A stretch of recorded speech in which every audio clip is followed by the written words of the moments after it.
Hi ka-peddler, paano nga ba gamitin ang Peddler app at ano ang mga features na nasa loob ng app na magagamit ninyo sa inyong negosyo?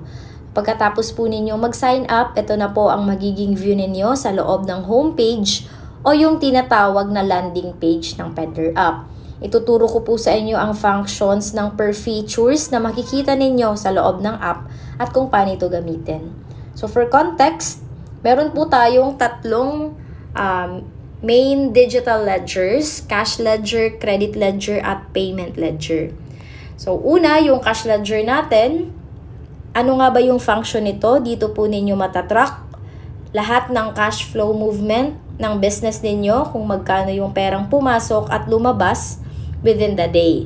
Meron din po itong mga wallet na magagamit ninyo as payment method. At meron din po itong summary, yan, ng per reports, per date na maaari ninyong i-check. Next, yung ating credit ledger. Yan, dito po sa credit ledger, ito yung tinatawag nating digital listahan. Dito po kayo makakapaglista ng may mga utang sa inyo. At yung payment ledger naman po natin, dito po kayo makakapaglista lahat ng mga babayarin ninyo sa inyong tindahan. Meron din po tayong POS, ayan, or Point of Sale System. Dito po ninyo ma-upload lahat ng mga products na available sa inyong tindahan. Ayan, meron din po tayong orders. So, dito po makakita lahat ng mga online orders na galing sa online store link. At yung expense natin, dito po kayo makakapaglista lahat ng pinaggastosan ninyo sa inyong business. At meron tayong PRP o yung tinatawag na Peddler Reward Points, kung saan maaari kayong makapag-redeem ng Peddler merch kung meron po kayong sapat na Peddler Reward Points. At katabi niyan, meron tayong purchases. Dito sa purchases, dito po kayo makakapag-restock ng products na paubos na sa tindahan ninyo. Meron din po tayong store link. Ayan, store link. So dito po sa store link, dito nyo maaaring ma-copy and paste yung store link ninyo at ma-post sa any social media platforms. Katabi ng store link, meron tayong play and win. Yan, dito sa play and win, maaari po kayong mag-spin daily or weekly para manalo ng mga prizes. Yan. At katabi ng play and win, meron po tayong inbox module. So dito po kayo ma-update lahat ng mga notifications galing sa e-products at tungkol sa app. Katabi ng inbox module ang ating reports tab, kung saan ninyo mamomonitor ang inyong sales daily, weekly, monthly, yearly, lahat ng mga sales summary ninyo, dito nyo po siya ma-check. Next, ang ating e-products. So, dito po sa ating e-products, makikita yung sell e-load at yung bills payment natin. Yan. And then, katabi ng e-products ang ating e-supplies. So, dito po sa e-supplies, maaari po kayong makapag-purchase ng mga external POS devices na compatible sa Peddler app. Ayan, available dito yung ating printer, scanner, cash drawer, thermal paper, at yung ating tablet. Alright. So, dito naman po sa Peddler support, coming soon. Pero meron po tayong live agents sa ating Peddler page na maaari ninyong pagtanungan kung meron po kayong mga concerns and inquiries. At dito naman po sa ating tutorial tab, yun, dito po kayo maaaring makapag-view ng mga tutorials na available sa ating YouTube. At meron din po tayong Peddler app user community kung saan maaari po kayong makapagtanong kung meron po kayong mga inquiries. Ayan, Peddler app user community. Ngayon naman, tuturuan ko po kayo kung ano yung first step na kailangan ninyong gawin para makapagsimula na po kayong gamitin ang Peddler app. So, una, mag-upload tayo ng products. Click lang natin itong plus sign na purple. Click natin yung add one product. Ito na po yung tinatawag nating product form. Pwede po kayong pumili ng color dito kung ano yung gusto nyong color depending dun sa pag-categorize ninyo ng product. So, for example, black kung mga soft drinks, orange kung mga canned goods. Yan, depende po sa preference ninyo. Maari din po kayong mag-upload ng photo kung meron na po kayong naka-autosave na picture ng product sa gallery ninyo. So, click lang natin yan. Yan. So, Coke. Alright. So, now, mag-input po tayo ng product group. Yan. Meron na po tayong guide dito na naka-close open parenthesis. So, halimbawa, soft drinks. Tapos, yung product name natin ay Coca-Cola. Itong product code ay optional lang po ito kung wala po kayong scanner. Pero, maaari nyo pong gamitin yung phone ninyo na may camera para makapag-scan. Yan. Pwede po nating skip yan. And then, maglagay tayo ng presyo. For example, 25. Tapos, yung puhunan natin dito is 15. Input lang tayo ng stocks. Halimbawa, meron tayong 100 stocks. And then, click lang natin yung save. Ngayon naman, paano kung may bibili sa POS? Ano ang kailangan natin gawin? So, click lang po natin yung item. Example, yung Coca-Cola, Mega Sardines, Century, Youngstown. Then, click lang natin yung review. Tapos, itong customer details sa baba, optional lang po ito, lalo na kung nagmamadali kayo. Click lang natin yung confirm. Tapos, yung amount payable is 138. Halimbawa, yung bayad ni customer ay cash. Tapos, yung pera niya ay 200. Click lang natin yung proceed. Automatic, lalabas po dito yung change, 62. So, hindi na po natin kakailanganin gumamit ng calculator. Kasi yung POS natin, it serves as a calculator na agad once na nagpa-punch po kayo. Click lang natin yung receipt.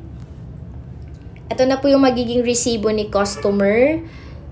Makikita po dito yung date, real time, at saka yung oras kung kailan nyo siya na-punch, magkano yung amount payable niya, at magkano yung total payment received, or kung ano yung payment method na ginamit natin. Pwede po itong ma-share sa any social media platform. Halimbawa sa Messenger, WhatsApp, Viber, Instagram. Click lang natin yung share button. Ayan. And then, click lang natin yung done. Alright. So, paano naman kung ibang scenario, for example, split payment yung gagamitin natin or yung bayad ni customer. So, mag-punch lang ulit tayo ng product, review, confirm, then click natin yung multi-payment. Yan. So, yung babayaran niya is 136. Paano kung yung pera niya, meron siyang cash na 100 at GCash yung 36. Click lang natin yung add.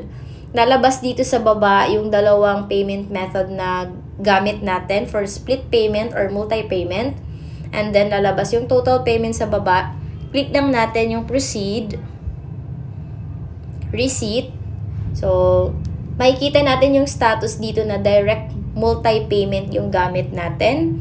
And then, sa baba, real time. And then, total payment received from GCash, 36, and cash yung 100.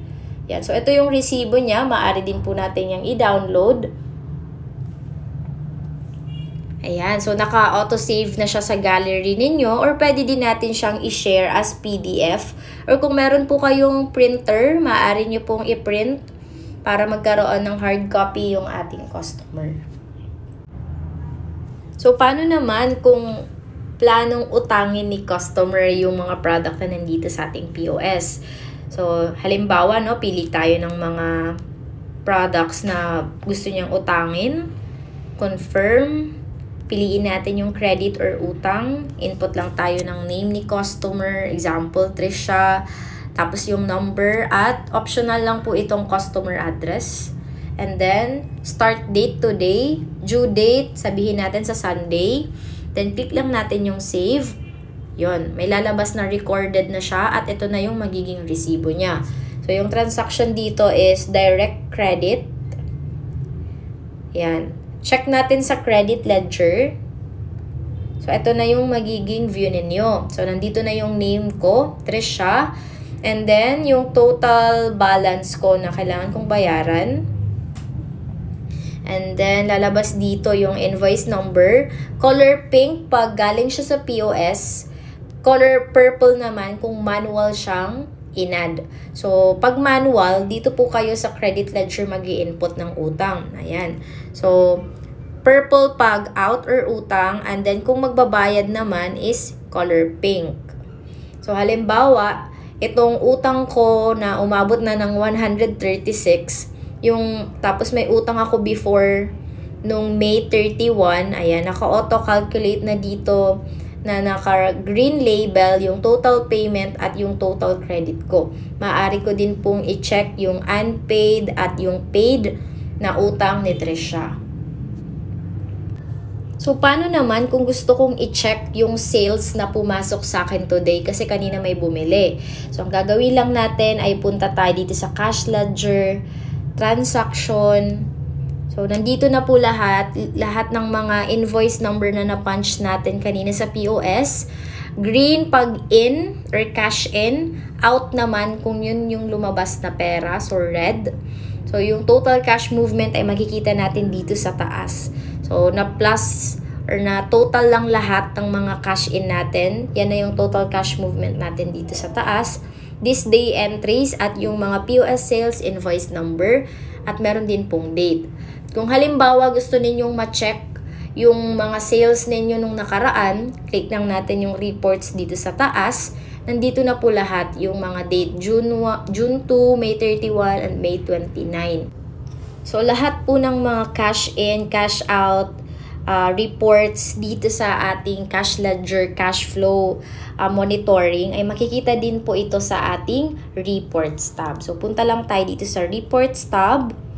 Yan. So, for today, June 2, yung report duration natin, makikita natin dito na meron tayong net sales na 410.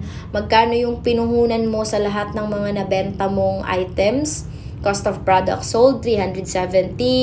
Margin natin, 93. At yung profit natin ay 93. Since wala po tayong expense.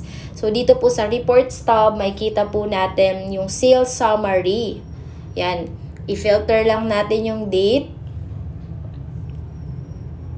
Yan. Yung date, this month, report duration, or last month, this year. So, naka-auto-calculate na po siya. Hindi na po kayong mahihirapan na mag-track kung magkano yung perang pumasok sa inyo sa buwan na to, sa week na to, or sa year na to. So, dito naman po sa ating inventory tab, dito nyo po makikita lahat ng mga items na available sa inyong POS. So, nandito po lahat ng inventory name, cost per unit or yung puhunan ninyo, stock count, at dito din po kayo maaaring mag-add or magbawas ng mga stock ninyo. So, for example, itong mega sardines na 8 stocks na lang, gusto mo siyang dagdagan. Ang kailangan mo lang gawin ay i-click itong plus sign na pink. And then, maglagay tayo dito ng stock count. For example, 50 pieces. Save lang natin. Stock adjustment has been successfully made. So, nadagdagan na siya, naging 58. Yan. So, paano naman kung gusto ninyong magbawas ng stock kasi kinain ninyo yung product? So, for example, Century Tuna. Binuksan mo yung isa, ginawa ninyong ulam.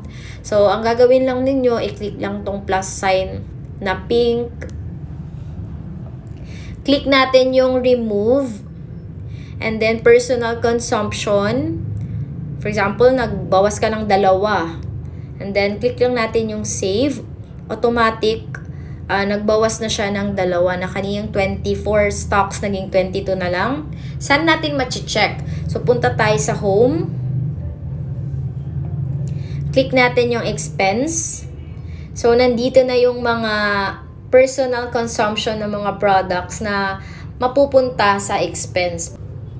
Dito naman po sa ating product tab, dito nyo po makikita lahat ng mga products na pwede ninyong ma-bulk edit. So, click lang natin yung bulk edit na button. And then, for example, gusto ninyong baguhin yung presyo ng mga items na nandito. Click lang natin yan. For example, Mega Sardines Red. Gawin natin siyang 35. Ayan. And then, click lang natin yung save. Yan, may option din po tayo dito to search sa search bar kung ano yung mga products na hinahanap ninyo, lalo na kung madami kayong mga list ng product para mas mabilis. Ito naman pong nasa gilid na parang square icon, yan po yung copy and paste. So kung gusto po ninyong i-click siya para makopy yung selected product na yan, click lang natin yung confirm button. Or kung gusto nyo pong mag-delete, itong trash can na red, yan po yung delete natin. Yun. So, may magpa-pop up dito na, are you sure you want to delete this product? So, click lang natin yung confirm delete and then confirm button na pink. So, pwede din natin i-delete kung gusto po natin i-delete lahat. May option po tayo dito to select all. And then, yung button na delete na trash can icon. Dito naman po sa ating store tab, ayan, click lang natin yung store tab. Dito po kayo maaaring makapag-upload ng business logo. And then, pwede po kayong makapag-input dito ng link ng mga social media platforms na available sa inyong business. So, for example, meron kayong Facebook page. Dito nyo po pwedeng ilagay yung link para maging visible siya sa inyong online store link. At dito naman po sa ating store POS settings, payment type, dito pwede nyo pong i-toggle on yung mga payment method na available sa inyong business. Magre-reflect po ito dun sa inyong cash ledger summary at as payment option sa inyong POS every time nagpa-punch kayo ng order. So for example, Maya, toggle on natin. Check natin sa cash ledger summary. Ayun, na-on na yung ating Maya. Balik tayo sa store tab, store POS settings. Dito naman po sa discount settings, maaari po kayong makapag-input ng product discount as percentage or fixed amount. So, pwede tayo dito maglagay ng senior citizen, student discount, PWD discount, at fixed amount discount. For example, meron kayong promo sale, magkano yung gusto nyo, 50 pesos. Then, click lang po natin yung plus sign dito para makapag-add. And then, maaari din po kayong mag-add ng coupon code. Ayan, input lang po kayo dito. And then, click lang ninyo yung save.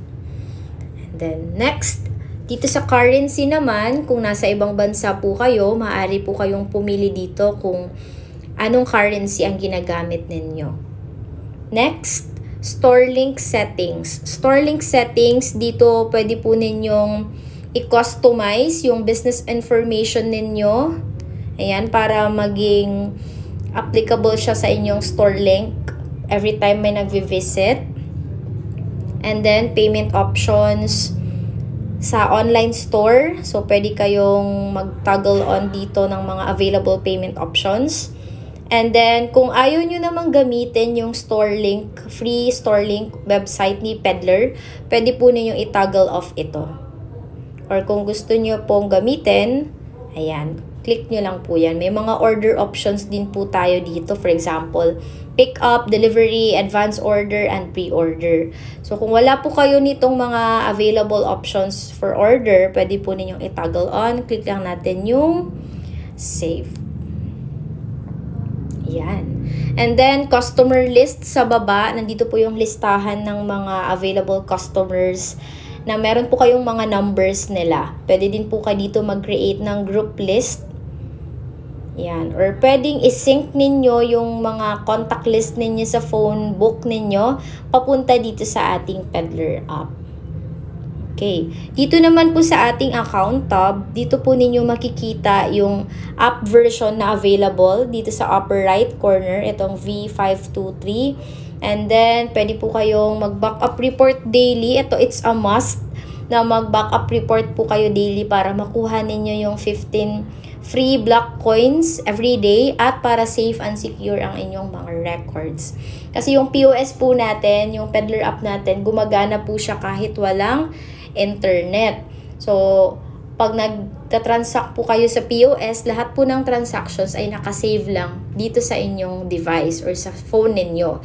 So, every time na nakaka-connect na kayo sa internet, sa Wi-Fi or data, gawin po natin itong backup report and send data to server.